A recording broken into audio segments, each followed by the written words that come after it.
into today. So, hi, everybody. So good to see you.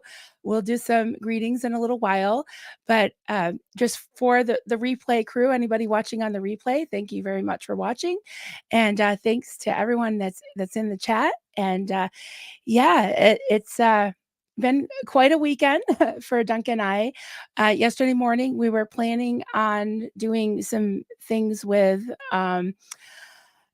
Duncan was going to talk about hypnosis and cult mind control, which he still most likely will touch on. But we like to keep things. This is morning musings, right? And we like to keep things, kind of fresh and relevant and just relatable to not only what's going on in our lives, but also to interact with you all, whether it's in the chat or in the comments later. So, yeah, yesterday I was in StreamYard and helping Kelly with her. Well, not really helping her. She doesn't need my help. She does fantastic. But she did kind of a recap of some of the highlights of the week with different clips of some of the videos that were done by some of the SPTV creators. And there was some themes going on.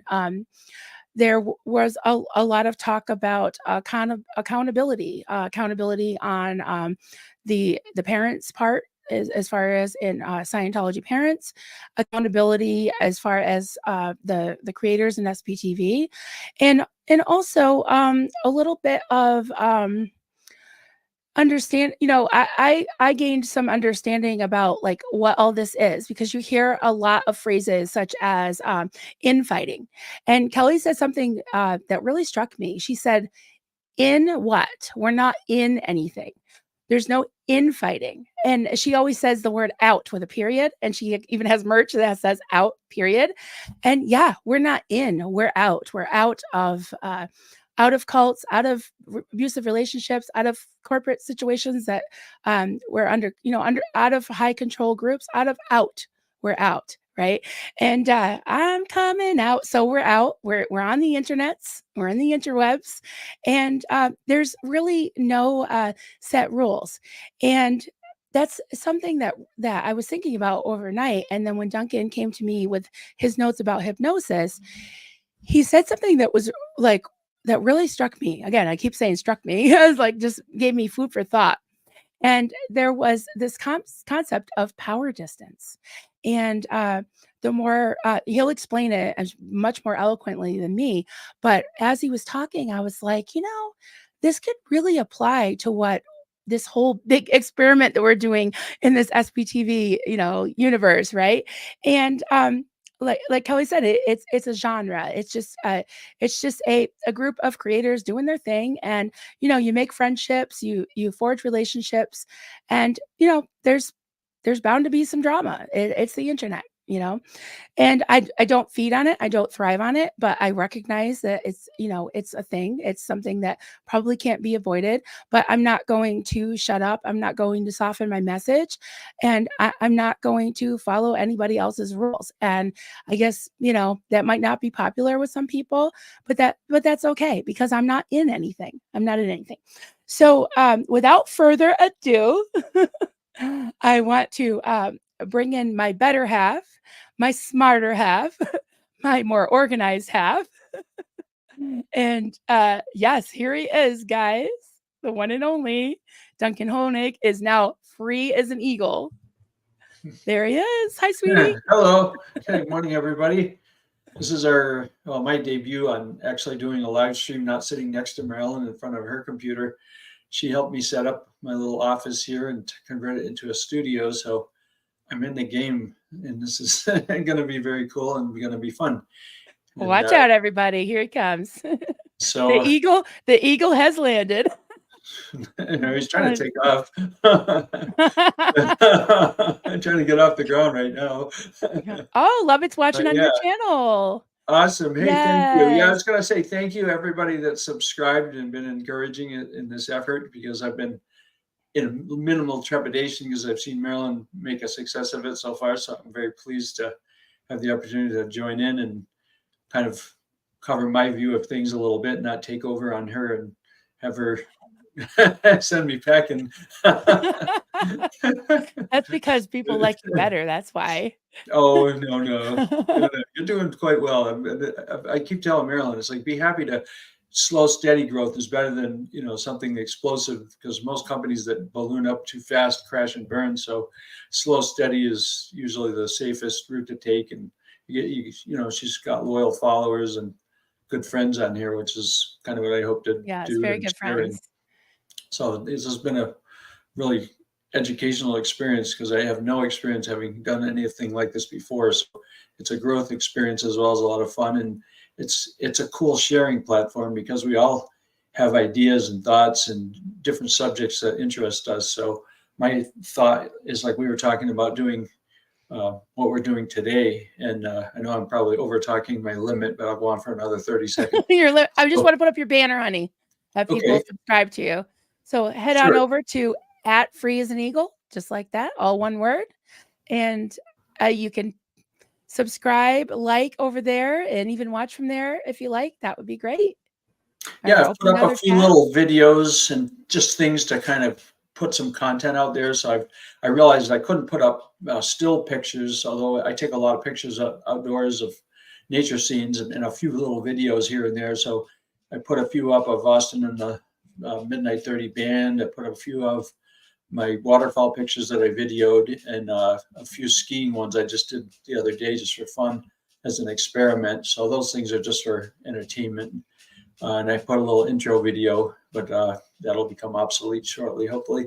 But yeah, I just want to thank everybody that already subscribed. I really appreciate it. I want to see where we go with this. And so, yeah, I was going to say too about our subject. Yes. Marilyn did 3 streams the other day, and more or less in one day was a lot. And I listened to all of them while I was doing various things around the house. And then at one point, I'm like, for some reason, the term hypnosis kept popping up. I'm like, that's an interesting subject. So I started digging into that a little bit with the intent of doing that. But then this morning, something changed, and I had this brainstorm while I was going over my notes. And I thought of the power distance thing Marilyn mentioned, and then how intimidation is a big part of cult mind control. So what we're doing is sort of under the heading of cult mind control, and there's their playbook. I was going to sort of titles in my head like cult mind control, the playbook. And then there's all these different elements, of which intimidation is a major one. Hypnosis is a subtle but very powerful one. And the power distance, that term, I don't know, Han, if you want me to get into this, or you want to do some intro stuff first. Okay, Go so right ahead. I'll take a few minutes and plunge right in. Like power distance, I originally became aware of this by reading a book that actually Haley was assigned to read when she was like in high school, maybe, called Outliers by Malcolm Gladwell. And I read that book. I'm like, damn, this is really good stuff. It's very educational for anybody, not just kids. And because it's not a kid's book. And Malcolm Gladwell has a run of books, which I think I bought all of because he was so interesting. And he discussed, among examples, like power distance. I'll read the quick definition here. It says, power distance is one of Hofstede's 5 cultural dimensions. And I haven't researched that. I don't know anything more about that than that. But it says some cultures rank high in power distance, which means the order of inequality and hierarchy is well defined, and one's place in society is known and accepted. In such a society, individuals are deferential to their leaders and have a high regard for them. In other words, they are cultures with very strict power hierarchies, and the people at the bottom know and accept their place. Bam. So that just exploded to me as a huge factor in not only, cults, pretty much any cult, but other organizations. And the example that Malcolm Gladwell gave was a fascinating one. Is like the FAA keeps track of all the accidents, aircraft accidents and things. And at one point, they noticed that Korean Airlines, for some reason, had this anomalously high level of accidents. And it kept happening for years. And they were like, what's wrong with Korean Air? It's not the planes. It doesn't appear to be the people. They're well trained. And he ended up doing this analysis and realized that in Korea, they have a very high power distance, which means the people on top of the pyramid are so powerful and everybody else is so intimidated that they would be on a flight someplace and something would start going wrong, or the pilot would be falling asleep, and the co-pilot was so used to deferring in this culture that literally he would be afraid to say anything. And there was cases in which the pilot had fallen asleep or was drunk or out of control or something was going wrong, and then the co-pilot would be like, excuse me, sir, excuse me, yeah, it appears we're losing altitude like really, really fast, and maybe something's wrong. But he would be so timid and afraid the guy would just ignore him. It's like, well, who are you? You're just the co-pilot. Yeah. You're nobody. So the guy was just auguring into the ground at 900 miles an hour, and the co-pilot would be afraid to say anything. He didn't want to disturb the guy. So when he finally started to speak up and say, "Hey, I think we're in some serious trouble," it's too late. Blam. So they were having these inexplicable crashes, and it turns out this whole power distance thing was like a big part of it. So that's kind of like in a cult.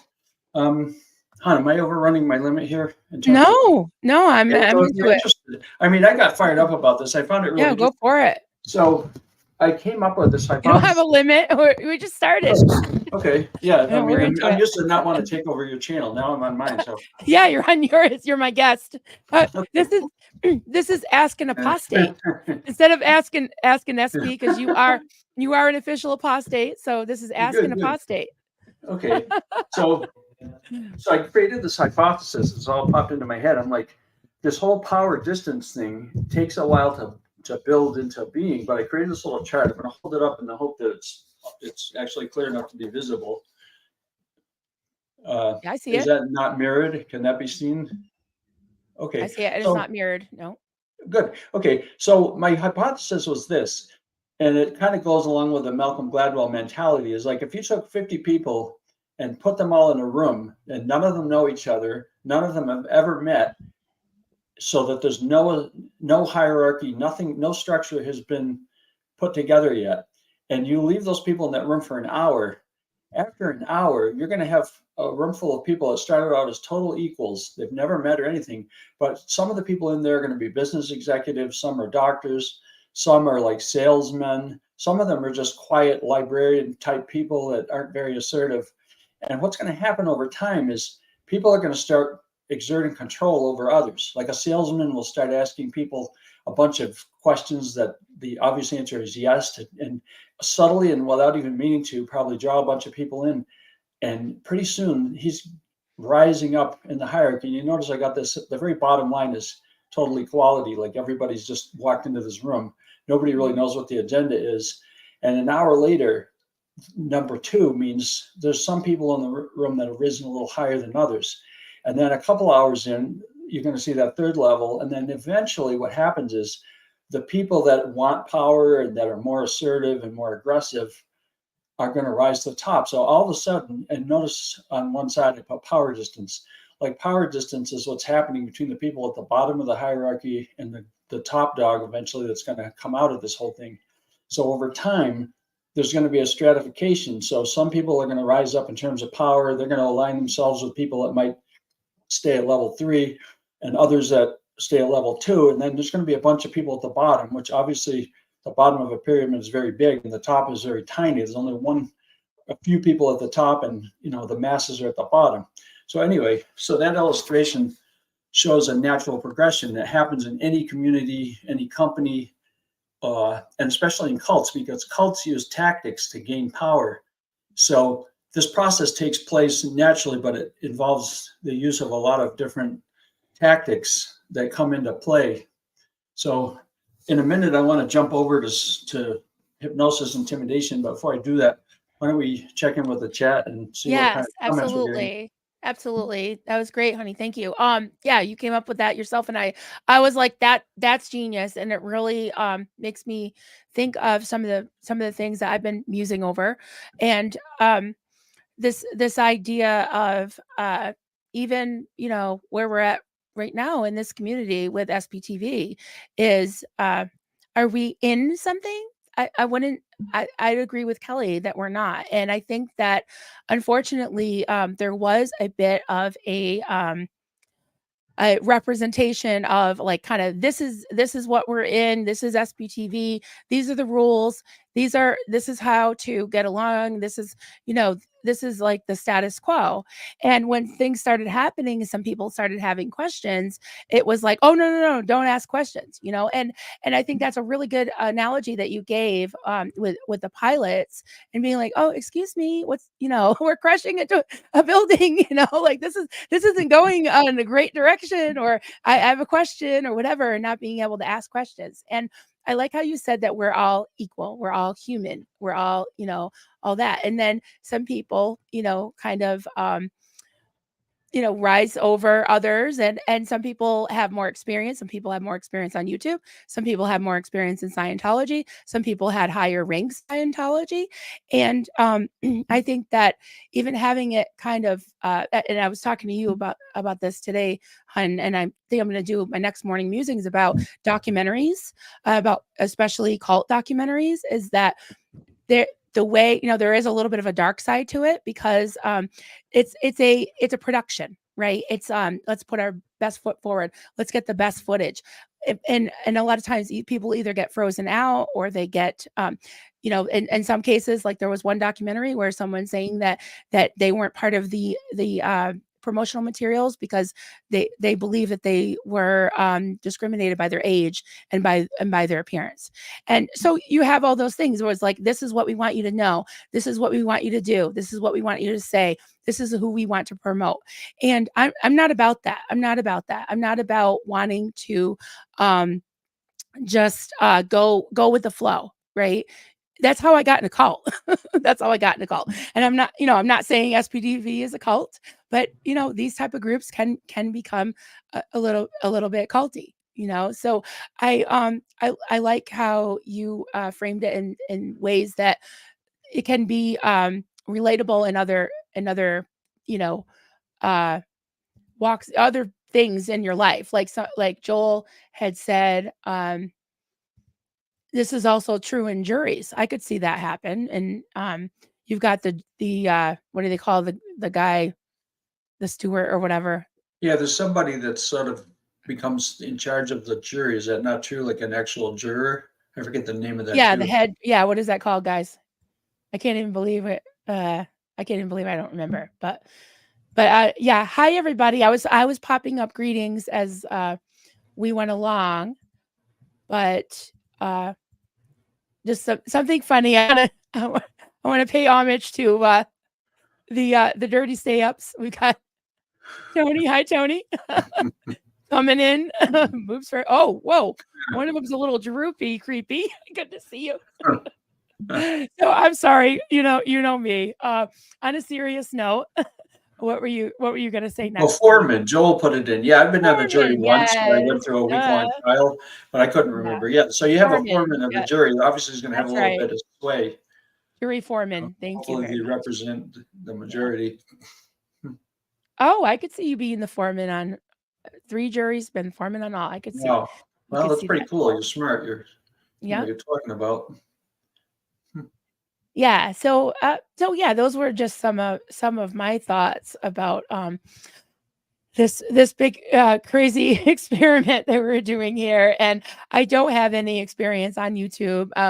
Obviously I have experience in groups, but I, you know, I talk about my nonprofit situation, and I purposely didn't ask you, honey, you know, my husband or my daughter or anyone that I was close to be on it, because I really do want to have it be a level playing field, and I want it to hear all different thoughts and all different views, and not have anybody feel intimidated. And I know you were mentioning that earlier about some of the tactics and the intimidation, and you know, the little sheet that you gave me was really good, because those are some of the tactics. And like you said about hypnosis, as you go on with that, just pause and let me throw in a couple things. But I'm gonna give you the steering wheel here. Okay, yeah, I'll hit the hypnosis thing first. Okay. Yeah, I was going to say, I found this funny little hack. I was having problems with glary glasses, and I ordered special anti-glare glasses from Amazon. They showed up. I put them on. Absolutely no difference. Then I'm like, you know what? I'll just Google this. And there was some girl on Zoom saying, on a Zoom type thing, saying, "Hey, all you got to do is make sure the plane of the glasses lenses is not exactly across from your computer screen. So the Yeah. simplest possible tweak was just to kick the earpieces up on the glasses, and now they're not glary because unless I Yeah. lift up like this, then they get glary. But Real, you just real tilt quick, them. real So quick. Can we do a little bit of a sound check? Is anyone hearing Duncan kind of, or is that me? Like when you say like something with an S, it's very sharp. I like, don't know if it's my, yeah. I don't know if it's my headphones or if it's the noise cancellation thing. What do you yeah, think, I put guys? a noise. I put all the goodies in there on the audio settings in the hope I wouldn't sound Yeah, very it's just creepy. very, yeah, it's just very, ugh, Yeah, I don't know how I'm I. not, Well, what if I talk quieter like this? Is that better? Am I yeah, it's still just audible? oh, you're totally audible. I just don't know if Yeah. it's, yeah, a bit. Okay. Maybe try, if you go into settings, sorry, housekeeping, guys, housekeeping. Yeah, yeah. Okay, I'm Go at into risk. settings, audio. Yeah. Maybe, maybe take off those, the noise cancellation and the echo cancellation. Maybe that's what that is. Just a very sharp sound. Okay. Oh, settings. Okay. I'm afraid of doing anything that might mess everything all up here. Right. However, I'll take the risk. Speaker default headphones. I put headphones in. Echo cancellation. Knock that out. Reduce background noise. Should I take that out or leave it? Take it out and see what happens. Okay. So this is just straight on. Mic volume. Is it good? Yeah, do the mic volume up. Turn the mic volume up A little bit. all the way up All the way up. because now I can't hear you. Yeah. Okay. Now I'm loud, right? This is maxed out. Okay. Maybe. How does that sound, guys? Here, talk, honey, so people can see how you sound. I'm waiting to hear whether it's better or not. Maybe Does that sound any better? put the echo cancellation back on. Okay, we're echo canceling. Okay, take it off. Sorry. That's yeah. All right. Did I do the background noise thing? Yeah, I think you're good. Okay. What do you think, guys? Oh, now you're too low. All right. I'm too low. Yep, put it back on. Put those back on. Okay. Better the other way. Okay. Sorry, guys. Yeah, we're ironing out technical difficulties. All right. Click everything again. Echo, reduce background. Okay, that's better. Yep. Now I got the mic maxed out. Is that good? How is it working, guys? Okay. You could turn your mic down a tiny bit, maybe. Okay. Still too low. How is this now? Okay. All right. Okay. Thank you, Joel. I mean, I've got the mic a little ways away. I could get it closer. Oh, I can hear you good. Perfect. Okay. Rhonda says perfect. Okay. Okay. Perfect. Now Just close enough. we can hear him now. Okay. Let's Okay, get so we're into back on. Pardon the technical difficulties. Yep. So where was I? I was going to touch on the hypnosis side of things. hypnosis. Yep. Okay, so yeah, so hypnosis got brought up in some of the streams Marilyn done recently, and I did a little bit of digging, and I'll just read All right, I'm blurry. summary definitions. You're blurry. You got to do your I know. touch the mic or the camera program. So here's a basic definition Little better. from Oxford Dictionary. Okay, we got people saying they can't hear me. You can barely hear Duncan now? I can hear you really good. Talk again. Yeah, can anyone else? Sounds like he's in a bathroom. I probably have echoes because this room is mostly sheetrock. I have one little rug, so it's, I'm gonna have to. Did you put the echo cancellation on again? Yeah. Try that. Okay. Okay. You're So you good. might have to Okay. just put up with me for now. We'll have to Yeah, with this later. we'll work out the kinks. We knew that was this is gonna the first shot, so yeah. If I'm audible, that's gonna have to do. I'm just looking at the chat here. Okay. You're good. From a poet, you're good. Sounds gonna meet Miss Sunrise. Love it. He's good. Okay. If 3 in a row say it's good, then I'll run with it. He's too loud for me. Wow. Okay. So I guess Right. I don't know if any of it's on anyone else's end or it's just the way StreamYard is putting it out there, but Yeah. Okay. it sounds Everybody's like saying the fine. majority. Yeah. The majority is good. So okay. So let me jump over to this hypnosis. This is just a Do you want me to put up the definition, babe? Oh, certainly. Certainly. Okay. Certainly. Okay. 1 second. Yeah, a little visual is good. Yeah, let's do that.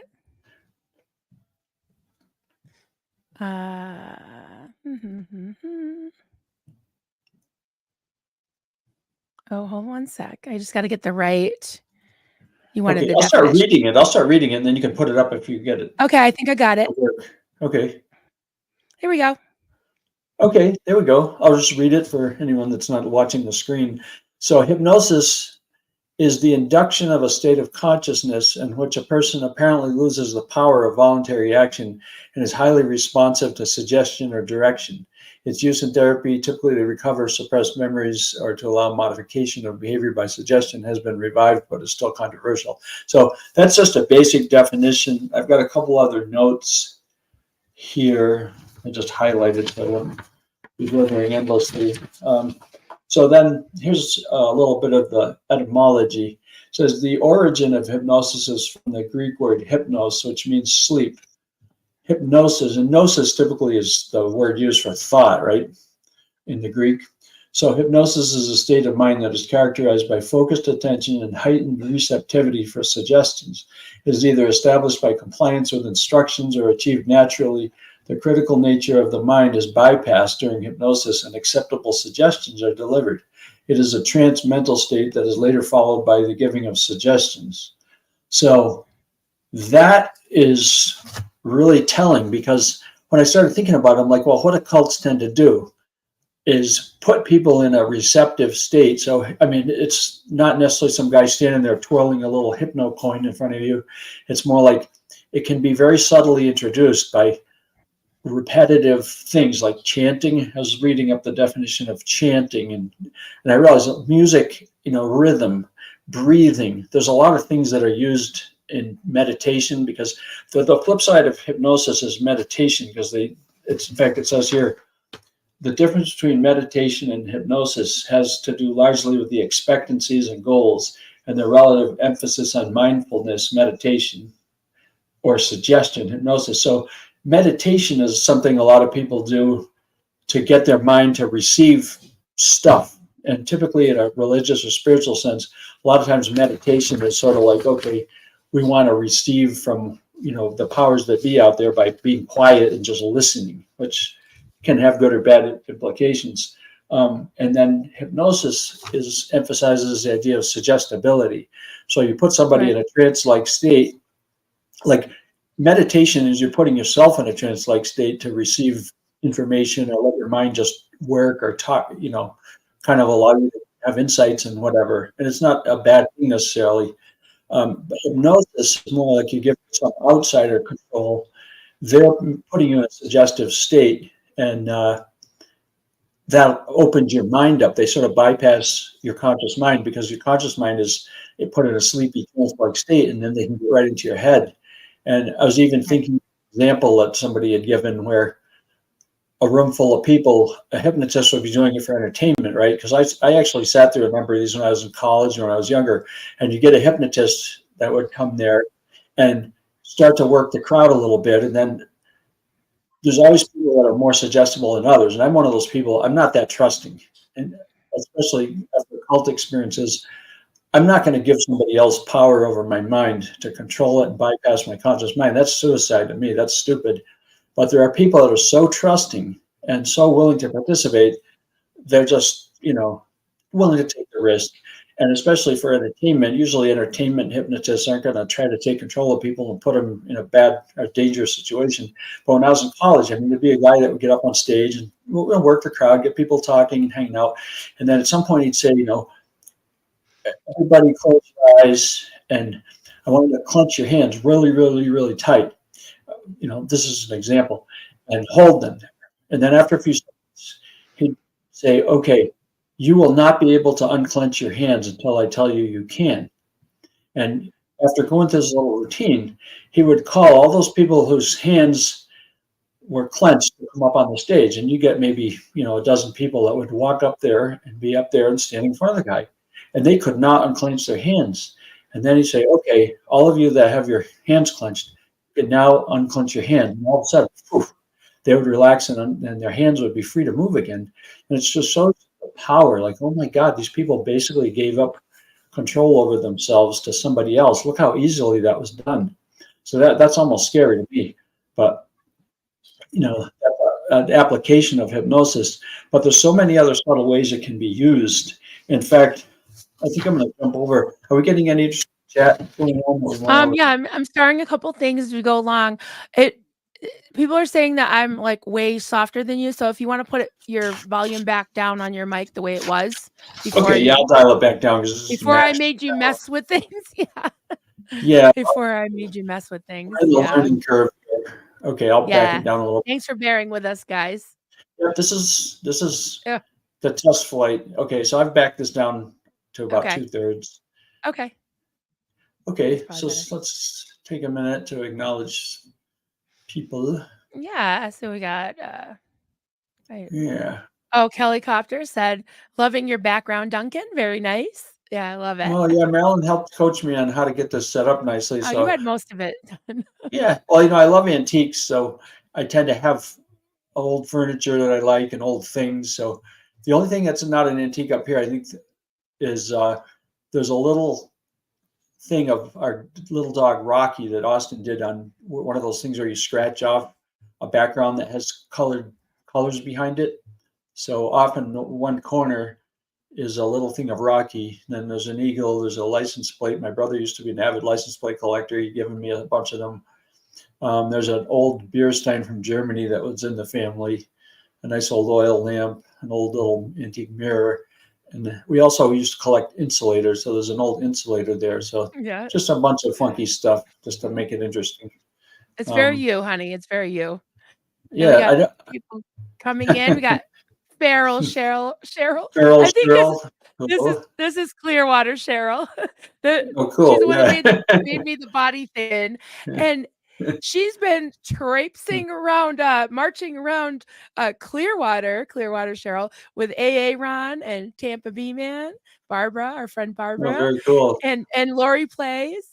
Yes. So if anyone hasn't seen that new video from Lori Plays, you got to head over to her channel too. If there's any mods in the chat that wouldn't mind putting that up, that would be great. But yeah, so let's see who else we got. Hippie Chick, April Taylor, great to see you. Artsy Tartsy, of course, Joel, Denise Hunter, Creepy Bee, don't leave, Creepy. Someone's saying don't leave us. And No. Tony Atkins in Texas. Hello. I'm just scrolling, so Yeah, I see that Mach. I'll call you Mach Bev, 1 out of lack of ability to pronounce this long Mach name. 1. That's And I'll Sophia. remember that. Sophia's Sophia. from Germany. Yeah. Oh, very cool. Yeah. And as I'm sure Sophia knows, your name means honey in German. Honig. Oh, yeah. I Yeah. see love it in there. Some people Yeah. dissociate in meditation. Some people go within and connect more Love it. deeply. Yeah, I get that. I'm not against meditation. Yeah. I think it's Oh, yeah. No, it's it's a tool that can be misused. Right. It's a tool that can be. Oh, yeah. I did start that one. Some people dissociate in meditation. Some people go within and connect more deeply. Yeah. Yeah. Just like, things like breathing and stuff. And power, of suggestion, like NLP, neuro linguistic programming. It can be controversial, and it was used by Nancy, what's her face from Nexium. But yeah. and Stephen Hassan's talked about it before too. But yeah, all these things are tools. And that was something that I was thinking about this morning when you were talking about hypnosis and about different tactics that cults use and misuse is I was thinking about, even I'm always bringing it back to the practical, guys, right? Something that we can a takeaway that we can think about and maybe apply and relate to. And I want everybody to put in their own thoughts and don't take my word for anything. That's why it's just musings. It's just something I'm talking about, something we're thinking about. And Hmm. I always talk to Duncan, and I always talk about these things. But I was thinking about the concept of thought stopping cliches and repetition, because I know, honey, you talk about the whole repetition a Yeah. lot. And an example of a misuse of a nice little Christian song that I used to sing as a little kid, was used in the call as like almost like a thought stopping cliche. One sec, pause for a drink of water.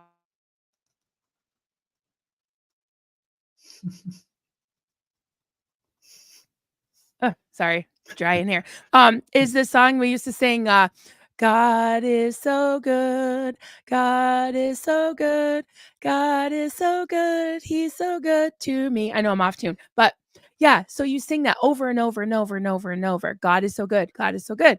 And you're like, but God wants me to starve into this and that. Oh, God is good. God is good.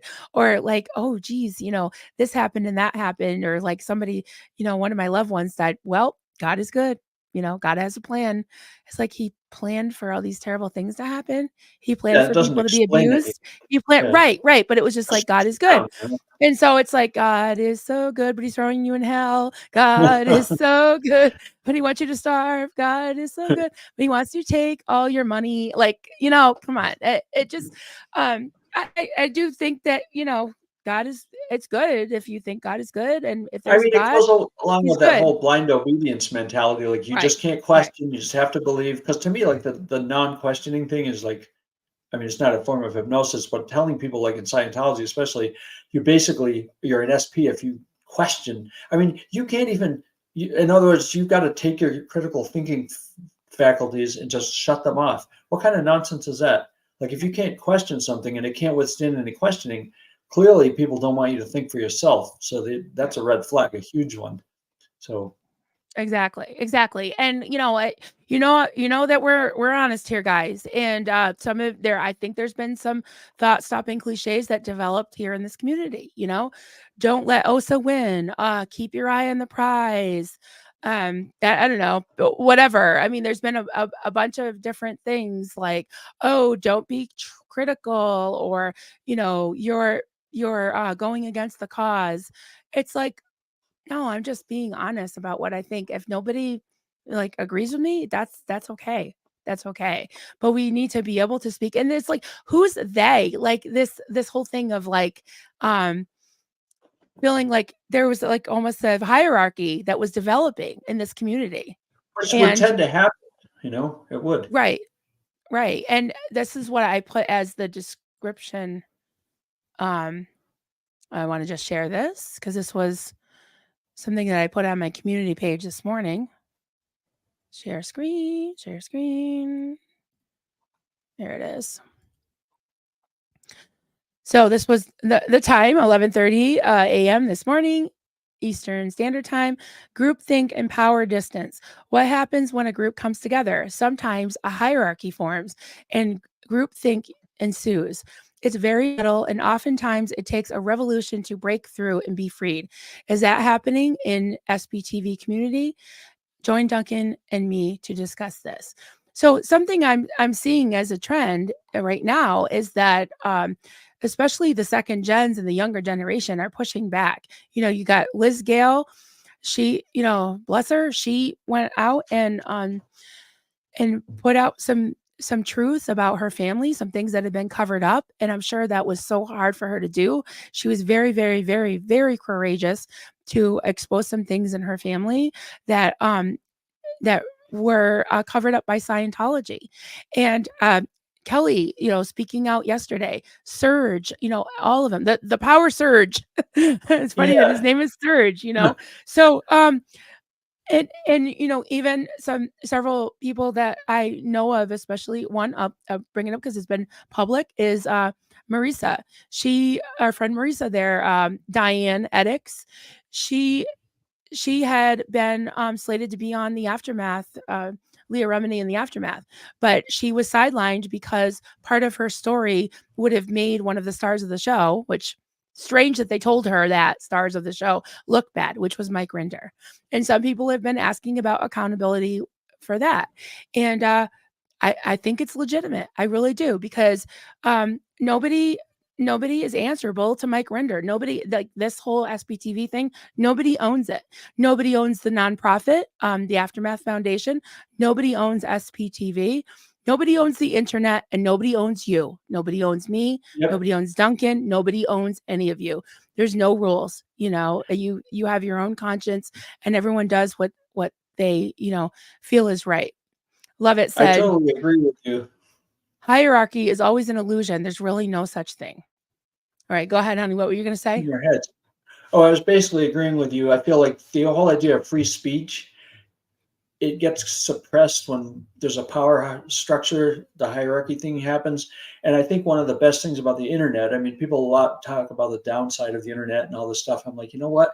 It's been extremely freeing, because now it's a way of free speech. Like, a lot of these social media sites are actually a good thing in a sense. Yeah, people can abuse them and put a crap out there. But on the other hand, how freeing, because politicians and corrupt governments and everything have a very hard time shutting down the internet and blocking communication. Well, this is free speech, and it's not always going to be pretty. We're all coming from different places in life and our experiences. We can also learn from each other. This is great. And I even think, like what Marilyn was talking about, like other people putting things out there that take a lot of courage. I mean, I've seen so many people like just letting things go, releasing pain and suffering and struggles and trauma. And I'm like, you know what? That's actually therapeutic. It's very healing to be able to get out there and talk and let it out. You've been bottling crap up for years, and now you can get out in front of your friends. And I realize, yeah, you can't trust everybody. There's going to be creepers and, various kinds of jerks out there and trolls that are going to, turn up and go against people that are just being honest. But this is a platform where you can be transparent and open. And if you're not, yeah, it might come back and bite you in the ass. In fact, we've obviously seen it happening, because the only thing that allows these types of things to survive is the fact that people are transparent and open, and you can trust other people in the group. So if you get people you can't trust that are misrepresenting themselves or deceiving people, they should be called out. I mean, it's painful and nobody wants to do it. I don't want to do it. But there's cases where, there's people that are disingenuous and aren't really in support of the mission. And to me, the mission is, we're like, my little thing, free as an eagle, I identify with that. I love eagles. I love being outdoors. I love nature. It just represents to me freedom, like the whole idea of being unleashed from cult control and all this kind of crap that we've been under. So the more you can let out what's in you and find people that can identify with what you want, where you want to go, Right. It's a good thing. And to bounce And back to the also, chat.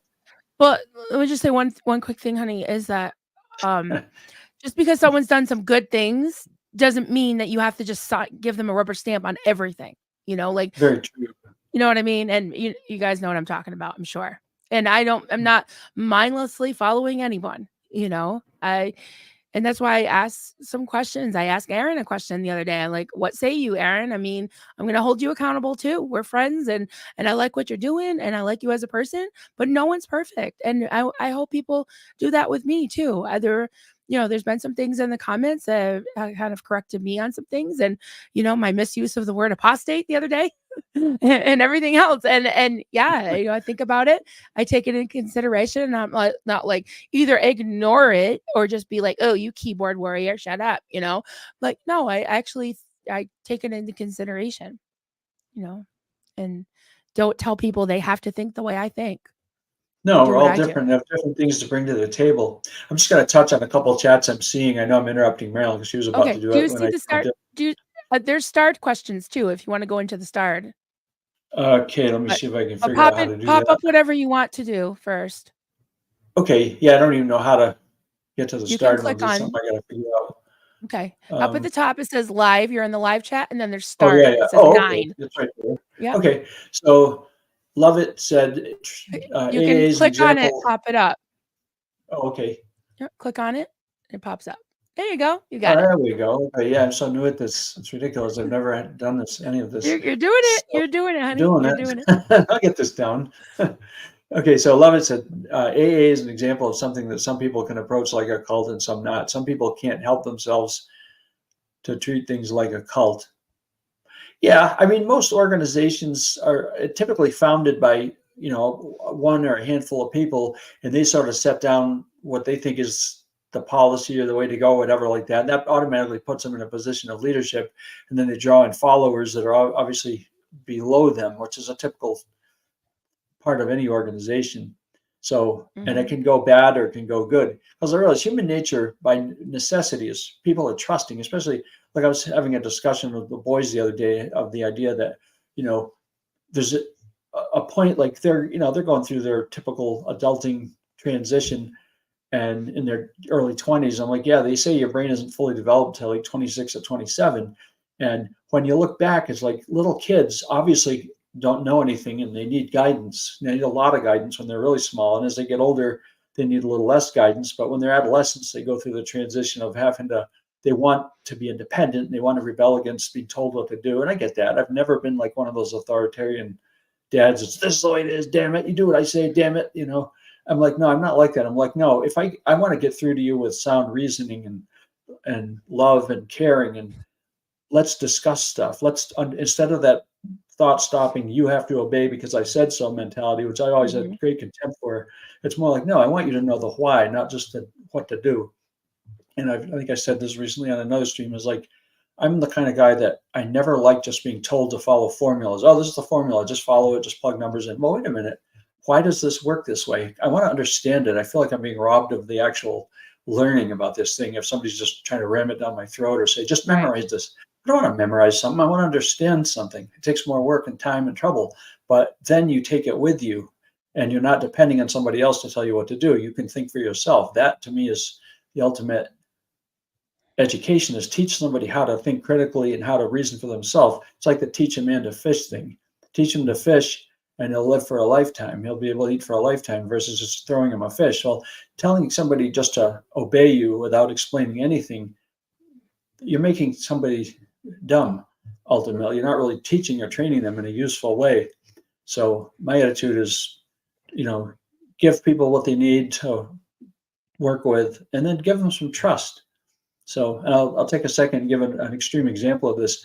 I have a good buddy, Pete, who used to be in the fiber optics world, and he was a chemical engineer and all this stuff, and worked for a fiber optics company. And he said there was one company he would do business with, and he realized that it was an extreme top-down micromanagement type of company, and the people there were so intimidated they were afraid to do anything, and none of them would take any initiative and or make any decisions without this guy's rubber stamping it.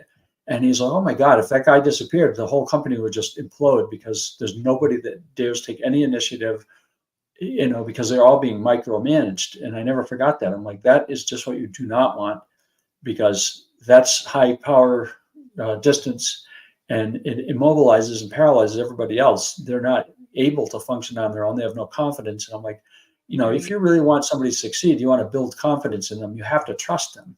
So it's like, if you don't trust somebody, they feel, you know, I don't know how to describe it, but if somebody doesn't feel trusted, they're going to be held back terribly. If you trust somebody, even if they're not quite where you want them to be, you've got to let them make mistakes. You've got to give them the freedom to get out there. If people are so afraid to make mistakes that they won't even take a slight risk, you've paralyzed them. Whereas if you say, "Hey, I'm going to trust you with this. Here's what I want you to do, but I'm not going to tell you how to do it. This is your goal. Go do this," and walk away, and they'll grow. But if you have to Mhm. micromanage them and tell them every last little detail, then they're never going to grow. You know, you're ruining them. So I don't know how I got in that, but I did. No, it's really good, honey. I mean, yeah, it totally makes a lot of sense, and that's what cults do. It's like just do what you're told and mindlessly, just do it, and you don't understand how or why you're doing it. It's just giving yourself over, Yeah, and yeah. You've just it all works together to turn you into an automaton. Yeah, Yeah, and that's what the absolutely. cult leaders want. You don't want, you know, it's like dictators and authoritarians and of other governments that, you know, like I think of North Korea as an extreme example, you know, Kim Jong Un or whoever, you know, basically born into this situation where they're literally trained to just be a dictator and a micromanager and to control everybody else. And Yeah. they can sit there and watch everybody just marching in lockstep to their commands. You have a bunch of robots and automatons. How are they ever going to become who they were meant to be on this planet? They can't. They're No. nothing but, you know, cogs in a machine. And I hate that type of thing Yeah. because you're And that goes denying back to people the anything. the whole idea of the hierarchy. You were talking about with power distance. I wanna, kinda probe that a little bit more because that just really made so much sense to me because there's times when, I think even in this community, it's like you put somebody on a pedestal or you think they're untouchable or you just go along with them because, "Oh, that's that person. They've been doing this for many, many, many years." Well, it doesn't matter. Maybe, there's something, there could be a course correction. I'm really, yeah, don't burn my biscuits. I'm really aware of the fact that just because I'm older doesn't necessarily make me infallible. Infallible, is that the word? Or you know, wiser than the younger generation. I mean, I've really learned so much from these second gens. I really have. And I'm glad that they feel a new sense of freedom. I think there's been there is like a revolution happening with the TikTok streets movement, and also in this space too. I think that people are feeling more free to speak their minds, feeling more free. And it's like, and there's these things that are trying to shut you down, like, oh, don't attack, or don't you know go against the grain, or no infighting. Those are the things, like in Scientology. It's like never defend, always attack, or always attack but never defend, right? Well, that's like, there, some of them are still in that. I believe, this is just my opinion, is that some of the powers that be, even in the space, that thought they could take over or thought they could set the rules, were of that mentality still.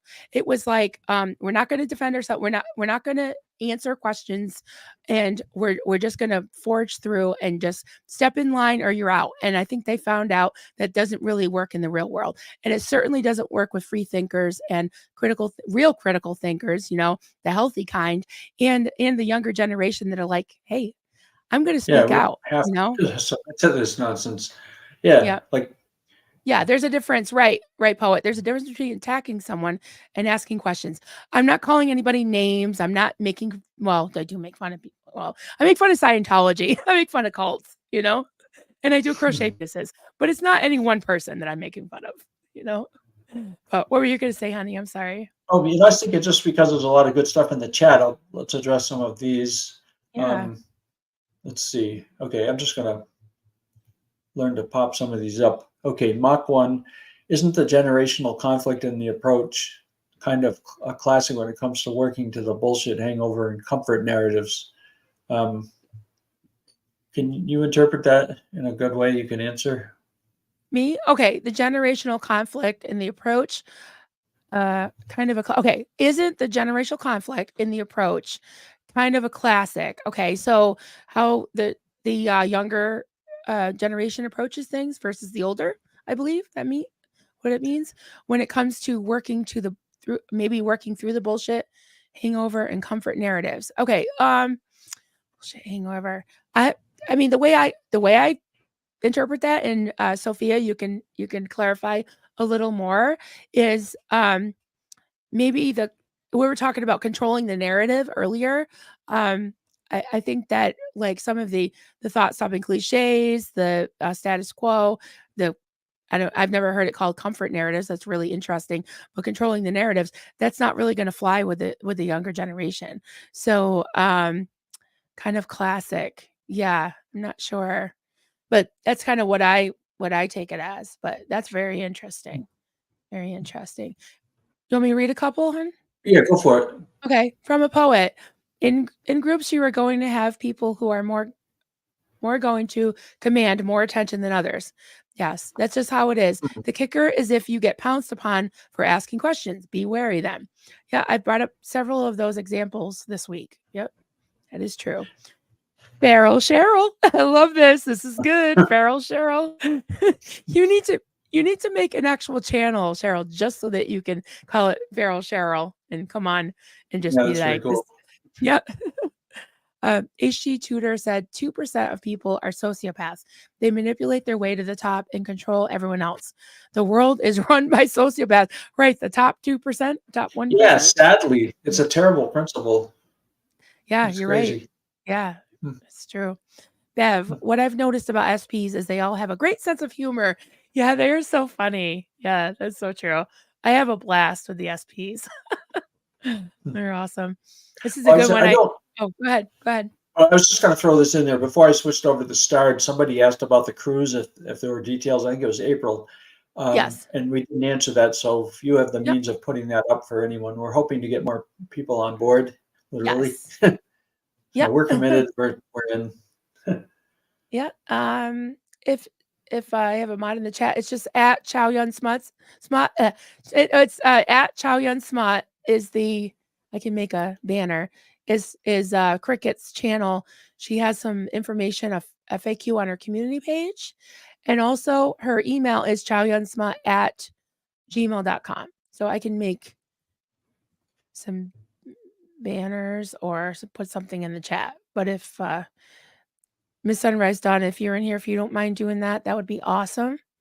I gotta prepare better, guys, with links and stuff. I'm more prepared for Kelly's streams than I am my own. Yeah. So Poet said, my number one online rule, never lie online. Yes.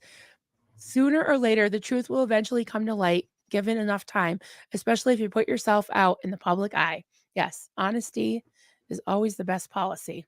Yep. Never lie online. That's good. Good rule. April Taylor, I agreed with you about the word apostate. Oh, thank you. It's okay if people don't agree, but I appreciate that a couple people might agree. It seems strange to me that he used it. Yeah, and I think Aaron explained that very well.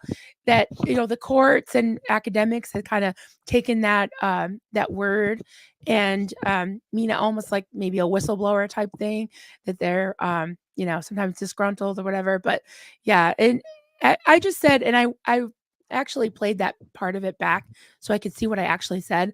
And I just said, to me, it means da da da, a biblical term. I said it's a Christian term to me. So doesn't mean listen, I know I'm wrong a lot. And I know that, my opinion or my experience or my view isn't the same as a lot of other people's. So that's fine. That's Yeah, I'm gonna interrupt you just for a second. I was going back over some of the non-starred, but I saw an interesting one, Mach 1. yeah. I like to say Yes, you recognize that you're trained Catholic because certain rituals stick with people if you get trained early and often enough. That is actually a huge thing with a lot of organizations, especially the church. I mean, I actually went through a number of churches starting out in the Methodist church, and I realized that rituals that are performed and passed along are a great way to inculcate and train and teach people things. Because if you have to perform rituals, you're doing something usually physically as well, like taking communion or things like that. For example, baptism is a lot of rituals that have meaning and purpose. And whether they're good or bad, I mean, that's a way of, it isn't hypnotism exactly, but it's repetition. So it's like, to me, like a lot of the songs in the church are very repetitious, but some of them are preparing you basically to submit to control, Yes. and like, Marilyn has quoted this song that we used to sing a lot, especially in the cult church, because it was mental preparation. It was almost hypnotic. Trust and obey, for there's no other way. Well, trust and obey in a perfect world would be a safe thing to do. But if you're in a cult, trust and obey lays you open in a hypnotic sort of a way. Repetition, and a lot of the hymns, for anyone that's been in the church world, like were written by like Charles Wesley or whatever, and they're 4 stanzas of essentially melodically very simple, very repetitive. Many of the songs use almost exactly the same melody, maybe just a few little tweaks. And these songs, you sing the 4 verses, you have a hymnal, you pick it up, and then it's in the program. Like there would always be like this bulletin type thing up in the front on either side of the church, and with numbers, hymn number 316 we're going to do, and then 204 or whatever, and there'd be 4 or 5 throughout the service. And you had a bulletin. They would pass these bulletins out, or you get the ushers. I was an usher at our Christian Assembly, which was at a Assembly of God church, and you hand everybody a program on their way to their seat, and they'd sit down, and everybody sort of traditionally had places they like to sit, and I'm not even bashing that church, because that church actually had some really good people in it. And it was, probably of all the church experiences I had, that was the best one. But I mean, they all have the similar characteristics, because you sit down, there's a program. So you don't have to think too much. You just look, and there's introductory prelude, they call it. The prelude was always introductory instrumental, organ music. And they had this big, giant pipe organ at the church I grew up in, huge. It was worth, hundreds and hundreds of thousands of dollars. And then big banks of pipes and everything built up into these big arched areas up in the high part of the building, kind of over the sanctuary or over the part where the podium and all that kind of thing were. And so it had an intimidating big feel in that church. And it was a beautiful building, honestly. But, so there was a certain ritual you would go through. You'd go in, you'd sit down, the pastor would get up and introduce, say hi to everybody, da da da. And you'd have this music while people were filing in after grabbing their coffee or whatever. And they'd all sit down, and then you have a brief little introductory message, and then you'd have a hymn, and then you'd have somebody might get up and do some kind of instrumental or a song. There was a certain order of worship, they called it. And then at different points there'd be a hymn. So everybody grabbed their hymnal, open it, and we'd all sing whatever the hymn was, and then put it down. And then at some point the pastor would get up and do a sermon, and you're sitting there for 20 minutes just listening. And it's a power distance. The pastor's up on a stage basically at the front of the building, dressed in robes or finery, and that's another thing about the church. Like, Jesus said, like, hey, don't call anyone master or teacher. You're all equals. He totally understood and respected the idea. We're not to create this hierarchy in the church, even though that never is followed or very rarely is followed. But so you have somebody that's standing up there with robes on and behind a microphone. Well, not many people are going to dare interrupt that. That's just the way it is. If you're going to be there, you're going to sit in your pew and you're going to kind of listen to what's going on. And there's, a type of peer pressure that prevents you from being disruptive. So unless you're singing, a lot of the newer churches go into like more open praise and worship and stuff like that. But I mean, the way it was done, the old British way we inherited in the Methodist Church was very staid and very solid and very, very predictable. So anyway, these are all sort of how a hypnotic effect takes place, because you're singing repetitive, simple music that you very easy to remember. And after you've been going to a church for years, these things are just embedded in your head. You'll never. It's like if you're a Scientologist, you're filled with Scientology.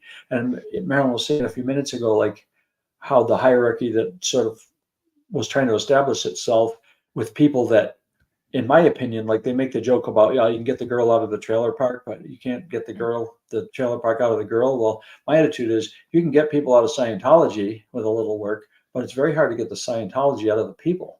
And when they were trained and grew up in it or spent years or rose up high in the hierarchy of Scientology, that's what these people were trained to do. So whether they're in the Marine Corps or in a cult or something, these people were trained.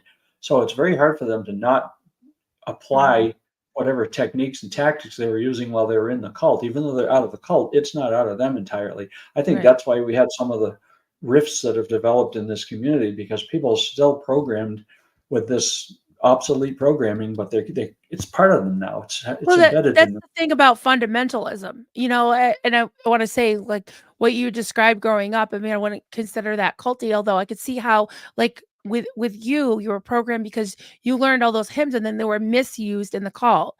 And Yeah. and the whole fundamentalism thing is, I want to pop up one thing. Rev Girl says, and she's an ex-Scientologist. Honestly, I don't know for sure what apostle, well, we were saying apostate, but apostle means I'm not practicing the extreme definition obsessiveness that was taught in Scientology anymore. Good, very good point. Very good point. And different things mean different things to different people. And that's, I guess, what my point was about the apostate thing is, to me, it means a certain thing. I'm not telling people they can't call him apostate, Alex, whatever. But yeah, that's a really good point, Rev Girl, because it's just so cut and dry and non-negotiable in these cults, in these fundamental high control groups. This is the way you have to think. This is the way you have to interpret it.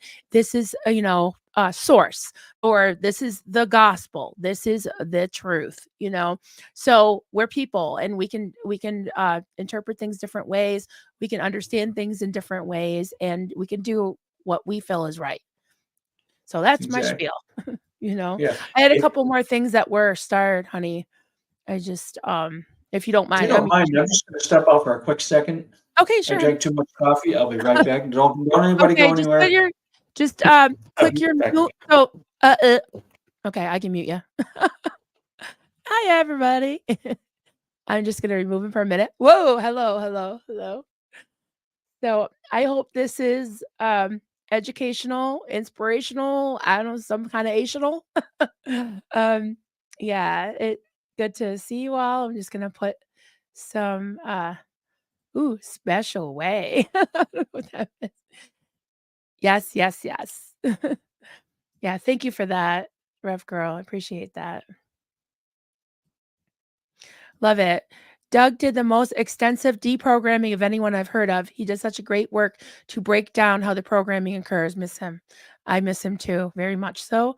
And you're absolutely right. And one of the reasons why I'm delving into things like he wanted to talk about NLP, one in one of our streams that we were planning on doing before, unfortunately we lost him.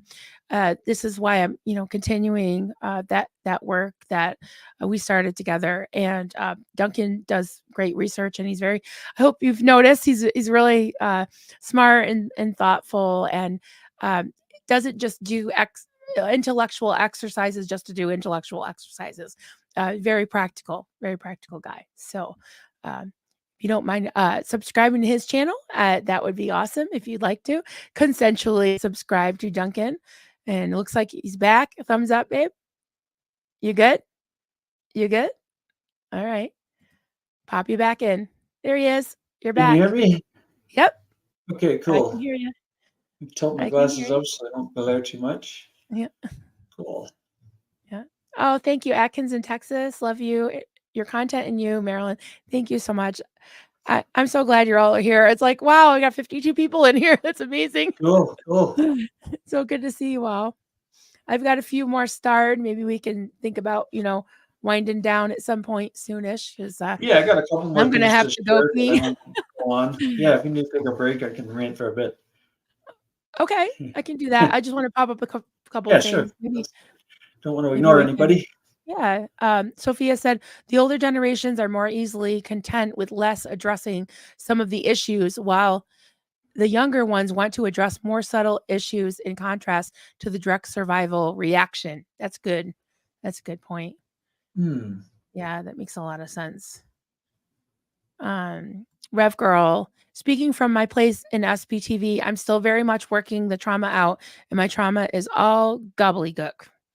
Yeah, I am too. I feel like I'm gobbledygooking a lot on here on my channel, and just working out a lot of yeah, right on screen with y'all. Yeah. Peace be the journey. Challenge me to be better. Hold me accountable. Don't be challenging to make me go along with the status quo. Absolutely. Yes. Yep. Yes. And anything I say here, Duncan says here, we're not telling you how to think. We're just giving you, like I said, musings. It's not morning dictations. It's not morning, I don't know, Well, the my attitude, gospel truth, I mean, we want to be free of cult mind control and anything like it, or erroneous thinking. So my attitude is forewarned is forearmed. Like, if we know how cults operate, then we recognize tactics that they're using, and we can stay away from that. And that's, to me, that's the best defense. It's like education about how something works. It's a way to stay out from under, being taken control of. In fact, in a minute or two, maybe if Mel needs to step out, he wants to get rid of me, guys. No. I'm just teasing you. I just tried to, this is material that I could fill in with, so I won't stand there mumbling and stumbling. But yeah, I've got some notes on what typically happens during like the 4 stages of hypnosis. That's kind of cool. And some things about intimidation. Because cool. Pam just said, really looking forward to NLP discussion. I'll definitely do one on that. But this is a really good precursor, because neuro-linguistic programming is considered, one hypnosis technique, hypnotic technique. Yeah, it's just weaponized to take control of people in an evil way. Yep. We're burning our biscuits and dropping our fucking spatulas. That's right, Yadira. So good to see you. So good to see you. All right, I'm gonna step out and go pee. I'll be right back. And thank you, Ruby. I'm gonna go cry, but in a happy cry in the bathroom. So sweet. We're carrying forward. And Good. The Duncan's gonna explain more about hypnosis. So I will be right back. I'm gonna put you full screen, honey. Okay. Sure. I'm gonna put you full screen. I'm ready. Okay, cool. Thank you. Okay, so I'm going to touch on a couple other notes here that I took down, and one of these was interesting. Like in a typical hypnotic session. So there are 4 stages of hypnosis: induction, deepener, suggestions, and emergence. So those are 4 things: hypnosis, induction, deepener, suggestions, emergence. So induction, during this stage, you begin to relax, focus your attention, and ignore distractions. Your hypnotherapist will guide you through this stage with specific techniques, such as controlled breathing. And breathing is very important in meditation and trying to relax. Even if you can't get to sleep at night, I've been using like breathing techniques that really works. So controlled breathing, and then says breathing in over a count of 7, breathing out over a count of 11, of progressive muscle relaxation. And I've been talked through, like when I was younger, they'd do these hypnotic things, or they'd have, say, a bunch of people in a youth group lay out on the floor. I don't know if you guys remember these days or whether you went through any of this, but back when I was in like our youth group at church, they would do these trust falls where you'd have a person stand there and there'd be a circle of people standing around them. And the idea was that the person would be asked to just literally just fall in any direction, close their eyes, just fall over. And the idea was learning to trust people so that the other people in the group would catch the person as they fell so they wouldn't land on the floor. And once in a great while, things would go awry and somebody wouldn't be paying attention and the person would just land on the floor, which is kind of hilarious. But, those are, kind of hypnotic type things. But the controlled breathing is a thing that gets used. Of progressive muscle relaxation. So tensing muscles as you breathe in, relaxing muscles as you breathe out, then repeating in a certain order of muscle groups throughout the body. Well, so we did that too. Like we would have a sort of a hypnotist. I mean, a normal person could do this. It wasn't complicated, but you literally would talk somebody through a whole thing. Like they would give out mats. Everybody would lay on the floor or carpet and just lay back, and they'd say, okay, now starting at the top of your head, you're totally relaxing. Your hair is just falling all over the place. You're completely relaxed. Your neck, this basically, I could talk you through a 20-minute thing like that, and half of us would be asleep because they literally talk you through this thing of relaxing every part of your body one at a time, say from your head to your feet. So that would be the induction gets this process started. The deepener, it says this stage continues the first stage, taking your relaxation and focus to a deeper level. So this step often involves counting down or using similar descending imagery, such as walking downstairs, slowly sinking deeper and deeper into a comfortable bed. These first 2 stages are aimed at easing your openness to suggestions. So you're actually obeying somebody during this process because they're talking you through it and you're doing the relaxing and you're following the steps.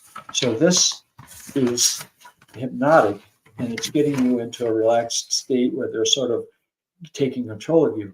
So then the third stage is the suggestions. So this is the stage for actual change in experience, behavior, or perception. Your hypnotist will use imagery and carefully chosen language. The suggestions are usually symptom focused so as to resolve a symptom, or exploratory, to explore experiences associated with the start of symptoms. Suggested changes may be in perception, sensation, emotion, memory, thought, or behavior.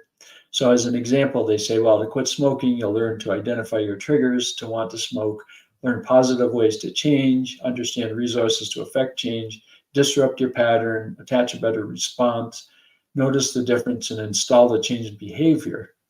Da, da, da, da, da. You may be encouraged to see your old self with black lungs in a mirror behind you and see your new healthy self with clean lungs in a mirror in front. You'll then be guided to choose which self you like and walk toward that self. So this is all kind of hypnotic mind control, but in a way that has a good ending. Okay, so then number 4 is called emergence. When you're coming out of this thing, it says during this stage, you'll come out of hypnosis. Your hypnotist may use reverse deepeners, such as giving you the suggestion that you're climbing upstairs or counting up. So that is kind of the essence of hypnosis, which is actually, very powerful. And I'll touch on one other thing here. Intimidation, like when it comes to the whole power distance thing, like I think of hypnosis as being sort of the inducing passivity, making suggestions. It's kind of mellow. It's not violent. It's not excessively forceful. It's more of the mellow kind of thing that can slide under the radar. Like you can get into church, it's usually a peaceful kind of up environment, and you're being, hypnotized gently. Whereas power distance, is more likely to potentially involve intimidation. So I'll take a minute I just want to read some definitions. And Hi, I'm then, back. I'm back. oh, hello, hon. Hi. Yeah, Hi. so So, I'm seeing in the chat, I just want to, clarify something that, hypnosis sure. itself can be used for good. Again, it's a tool, right? Because people are saying, like Poet said, I do guided meditation, self hypnosis with my therapist from Virginia. It's been helping a lot. Yes, it definitely can help. It can help people with trauma. It can help people with, addictions and things like that. So we're not saying that hypnosis is bad. It's, These are that's all why tools, yeah, exactly. It can be used for good. It's just, when you have, like Mike Brown said the other night about auditing, it's a lot different. They call it counseling, but Scientology twists a lot of words and concepts and definitions, and they call it counseling, but it really isn't counseling. It's not really guiding you for your own good and for you to discover things. It's like basically an authoritarian. It's a tool to get you passive so that they can control you, and that's not the right application. It's so that you can relax and center yourself and help yourself, and giving you guidance. That's what real therapy and counseling is about. But yeah, it's just all these tools can be used for good or for evil, is we've been saying over and over. If you want to quit smoking, it can work, right. So things like that, I think is good. So we just, I got to put the disclaimers out because I don't I don't want anyone to misunderstand us, or somebody to just pop in and be like, Marilyn's saying that, or Duncan's saying that hypnosis is bad. No, I'm It's not. just, Yeah, definitely not it's just saying that. right. And you're reading the definitions, and that's just what the Yeah, I'm definitions are. trying to stay safe. Like everybody has to put these disclaimers out. We're not doctors. I don't have a master's Right. in hypnotherapy or anything. Exactly. We're I'm not talking we're not and sharing experts. what I have learned, and I'm trying to reference my sources. And if if anyone wants to know more, uh, you can Google these things, or I'll give you more information. But I mean, I think this stuff's very interesting. And the intimidation thing, I have a few definitions I'd read if we still have a little bit of time, just because that that's the dark side. Like to me, that's the forceful side. Like you have I have power distance just happens, and it's not even necessarily bad all the time because you need leaders, but bad leadership and dictators and people like that use things like intimidation. So if I can take a couple Veterans minutes, Administration. I thought you said Virginia. Oh, Veterans they, Administration. oh, funny. I stand corrected. I'm glad when people do that because I need a Yeah, yeah, little we need guidance. clarity. I need guidance here. Sorry, I didn't mean to interrupt, honey. I just saw some things in the chat and I just wanted Oh to be no, sure that's fine. I don't want to everyone exclude knew that anybody. There's a lot of good comments and good input here. I don't want some to. people are saying it doesn't work for them. That's yeah, totally. Well, it's like Some I'm people are more resistant to suggestible. things like that because I'm afraid of being taken advantage of because I know how these things work. I mean, when I was young, my brother and I got involved in a sales organization that was terribly corrupt, and it was a school of hard knocks because these Yeah. guys behind in the office behind closed doors were snorting coke, and you know they were just living a reckless, irresponsible life. And eventually, we saw through it and realized that they're and we had one of our guys that was a sales guy we all liked was found dead on the railroad tracks one morning, and he was trying to work his way up into the organization, and they would just get him horribly drunk at bars, line up martinis, and he was enough of a drunk to drink them all. And he stumbled out in the middle of the night one time and gets run over by a train. So that was a little nerve wracking. He was a nice guy. That was the sad part of it. Sad. Um, Yeah. so I get away from that. So intimidate. When I read these definitions, it really showed us how a lot of cults work, especially things like Scientology. So intimidation. Let's see. The actual definition of the word got away from me. It didn't print, but there's a lot of synonyms. So I'll read these synonyms and their definitions. Intimidate. Okay, it is in here. Intimidate, cow, bulldoze, bully, browbeat means to frighten into submission. Intimidate implies inducing fear or a sense of inferiority into another. Cow implies reduction to a state where the spirit is broken or all courage is lost. Bulldoze implies an intimidating or overcoming of resistance, usually by urgings, demands, or threats. Bully implies intimidation through threats, insults, or aggressive behavior. Browbeat implies a cowing through arrogant, scornful, or contemptuous treatment. So obviously in things like Scientology and most cults, we see a heck of a lot of that going on. And especially it's easier when the power distance has been established because people will just intimidate people, put them in a state of fear or threat, or even like, even Christianity, like the abuse of, like the Bible will say in one place, God is love, but then people will go into the Old Testament and say, well, my best friend Pete would actually use this example. When he was a little kid, he grew up Catholic, right? So what the heck, I'm losing my ability to remember words. Like we always had pastors and ministers, so they had like, Father so-and-so at the Catholic Church, right? So they would take the kids down into the basement to the oil burner and open the little window. There's like a little tiny door into a furnace. So you see this fiery vortex of flame in there. And they would point in there and say, this is where you're going for eternity if you don't submit to God and accept Jesus as Savior or whatever. Now, Jesus is love. He represents, God's supposed to represent love. Now, I don't know about you, but I would say that falls into the title of intimidation and bullying. But God is good and he loves you. But if you don't comply, if you don't obey, and you're not perfect and you sin, guess what? And, you're going to go in here and burn for eternity. That's pretty intimidating. Well, most people are going to say, well, Jesus, I better sign on here. I don't want to be that guy. And I'll throw this out there. My NDE studies, which I haven't mentioned in a little bit because I didn't want that to be the dominant conversation here, but here we go, guys. Yeah. So this is just I just like to tease you. Yeah. I just like to tease you about it. Yeah. But people that have gone to the other side and come back almost universally say that the first thing they encounter that's powerful and amazing is the love that they experience. And a lot of them have met. I know some people are going to think I've gone off the rails, but I don't think I have, because on the other side, I wouldn't think that, honey. Well, good, because Jesus is there, angels are there, ancestors, parents are there, even pets are there. So it's like this is an environment of pure love and acceptance. It's unconditional. Atheists have come back and said, oh my God, I hated God, or I had no use for God, or I didn't believe in God. People from any religion or walk of life have come back and said there's no judgment there.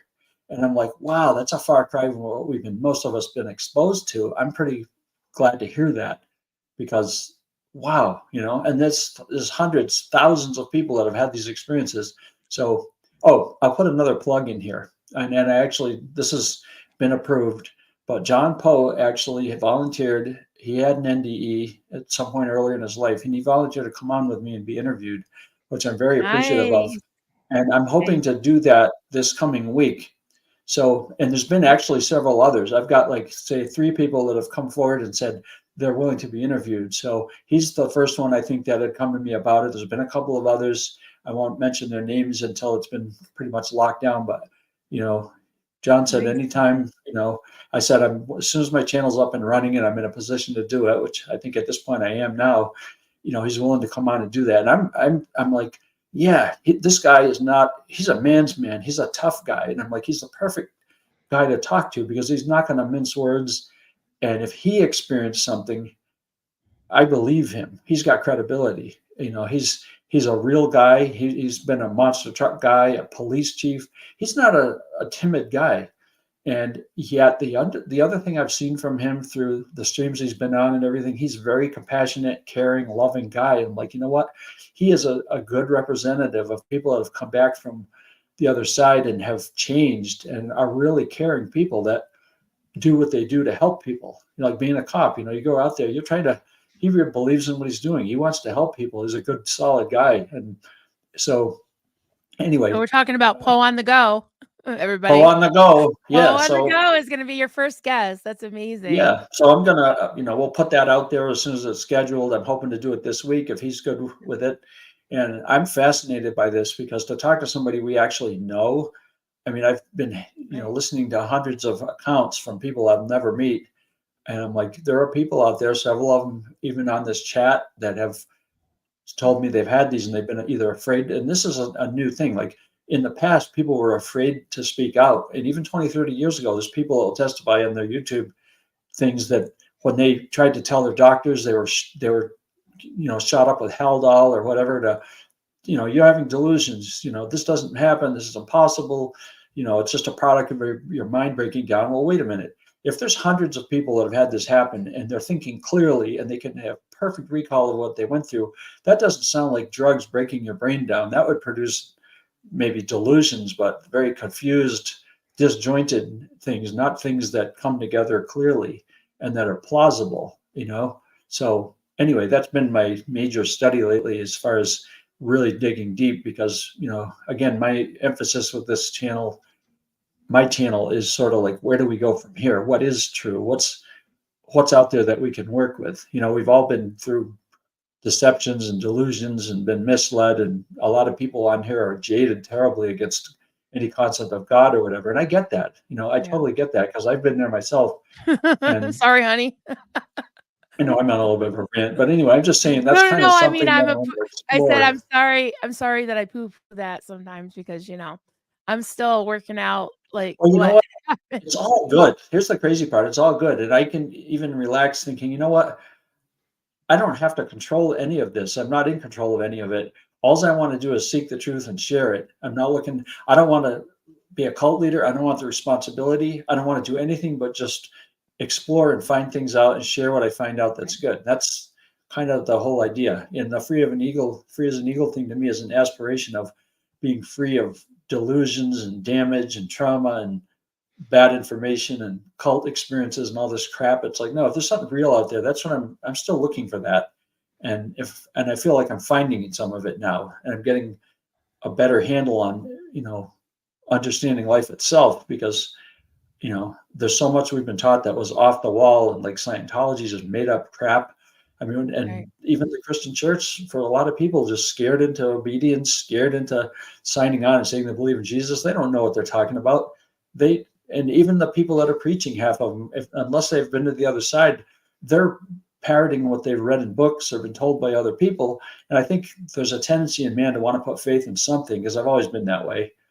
And, I don't have a problem admitting that. I've always been a seeker. I've always wanted to know, the deeper meaning of life. And a lot of people have given that up as an unattainable thing, And there's a line in a song that says, I think it's in the Boxer, it's Paul Simon saying, that information is unavailable to the mortal man. I just remember that one line in that song. And I'm like, the information's unavailable to a mortal man. Well, guess what? There's information that is available to a mortal man, and a lot of it's been out there for a long time. And somehow it's just in a jumble of false information. So it's very hard to pick it out. It's like trying to pick one kernel of corn out of a whole pot. And I'll say this is like, to me, the best counterfeit, like if somebody handed you a dollar out of a Monopoly game, you'd be like, well, I'm not going to take that. It's Monopoly money. We joke about Monopoly money, but what about somebody hands you $100 bill and it looks absolutely authentic, and you can't determine? It would take an FBI detective to figure out that it's a counterfeit. Guess what? The best counterfeits are so much like the original that most people can't tell the difference. So that's how cults suck people in, false religions, right, or even religions that might be legit, but they're being presented in the wrong way. It's like the best counterfeits are the closest to the real thing. So that's how cults succeed. They suck people in by telling them that they're delivering growth and personal spiritual, advancement and all this kind of stuff.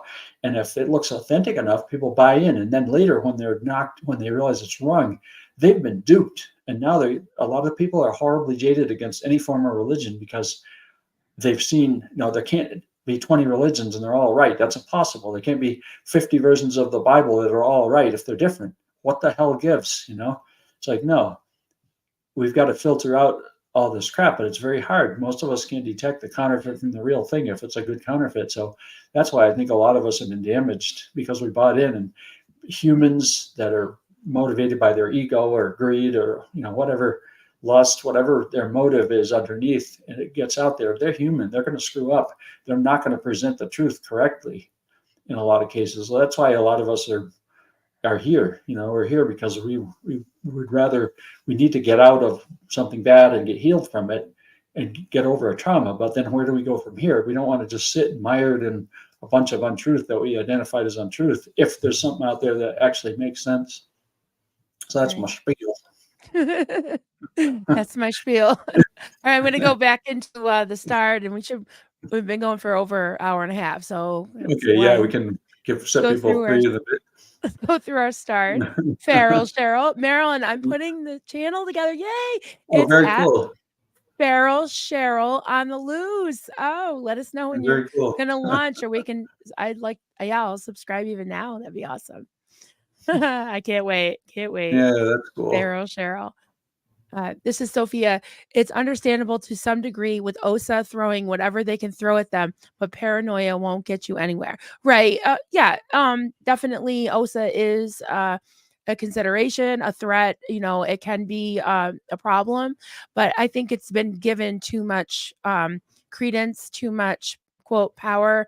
It may or may not have been being used as a way to silence people. Like, oh, don't give the devil a foothold. That was always one with us. Don't let the devil win, right, honey? Don't give the devil Oh, yeah. a foothold. And it was like it literally to control your thoughts, literally to control any questions that you had against the powers that be. So yeah, the whole thing with me, this is what I believe firmly is extremes are never good. You don't want to be too lackadaisical. Is that the word?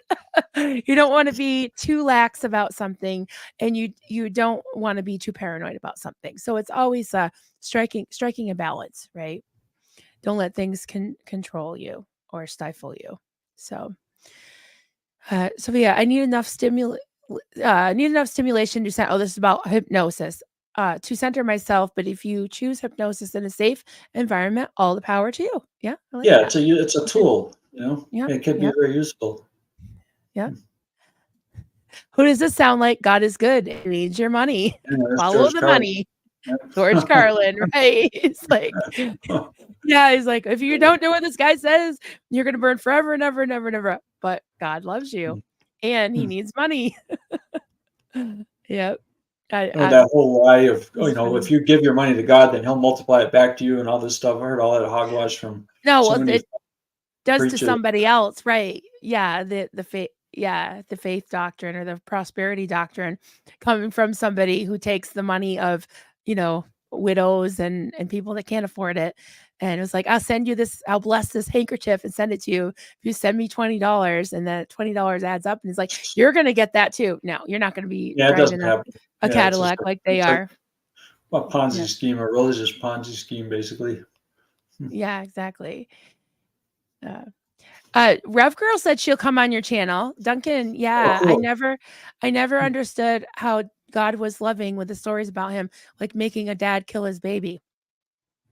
Yeah, like in that's a tough Abraham. one. Yeah. Yeah, I don't get that. She said, I'd love to go on a live with either or both of you. There you go. Awesome. Tampa Bay. Are you talking about Aaron? He hasn't taken you to the beach yet. White sand and beautiful ice green turquoise water. Dreamy.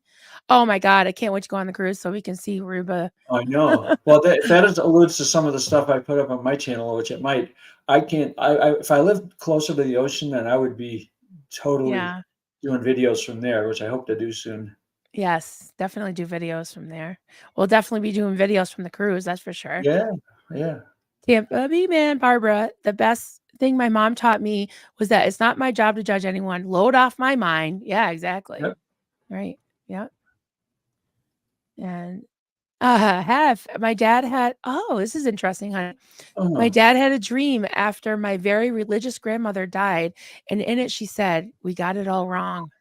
Whoa. You know what? That's a lot of NDEers say that. They honestly do.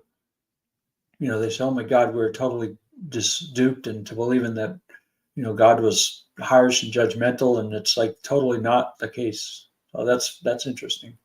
Yeah. It's weird too, and I shared this prior on a stream, but it was very bizarre. But since I've dug into this NDE thing, when my dad was about to pass away, he said he was laying in his bed. He was about to pass, and he said, "I'm ready to take my toys and go home." And I looked at him, and I was like, that piqued my curiosity. I'm like, "Oh, what are you talking about? What are your toys?" He said, "My relationships and memories." And now that makes perfect sense because at the time I didn't really get it. I'm like, oh, that's cool. That's really wild. Like, is that morphine talking? Or is that him talking? And I think he was getting ready to, he was ready and he wasn't complaining. He wasn't bitter or angry. He was just very relaxed and he'd accepted the situation.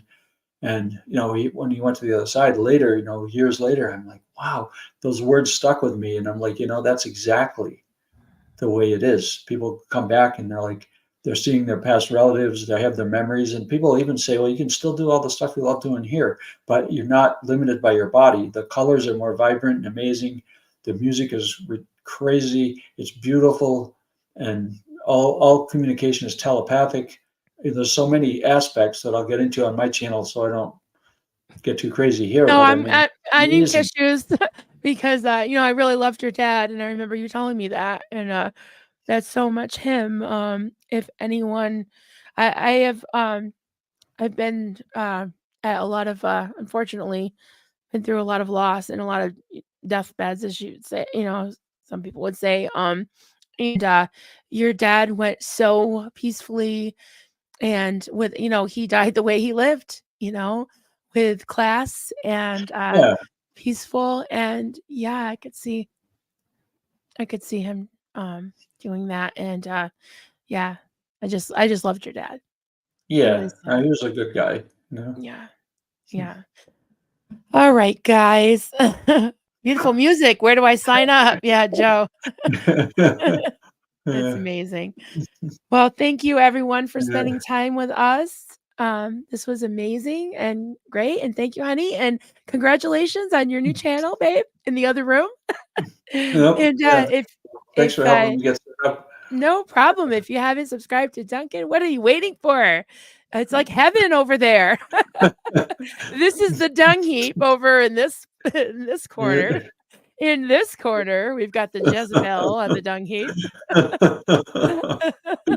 Yeah. And in that corner, we've got Duncan with his eagles and his near death experiences and his just heavenly talk. Yeah. So in the other room, right?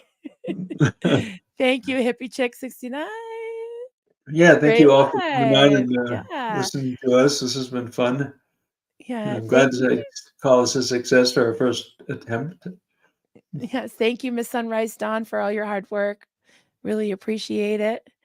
Yes, hit like and subscribe. Please hit the please hit the like button and run on over to Duncan's at Free as an Eagle, just as it's typed there. Just remember the at sign when you look for it. And oh, thank you, Miss Sunrise Dawn. She's got the link right in the chat. And if you're watching on the replay, it usually takes about 24 hours for the chat to come up and load. So usually because I have, less views than some of the bigger channels that load right away. So, all right, everybody, thank you so much. This was great. And I'll see you again tomorrow. And thanks, honey. We'll see you soon. Yeah, thank you. See you in a Bye. few. Bye. Bye all.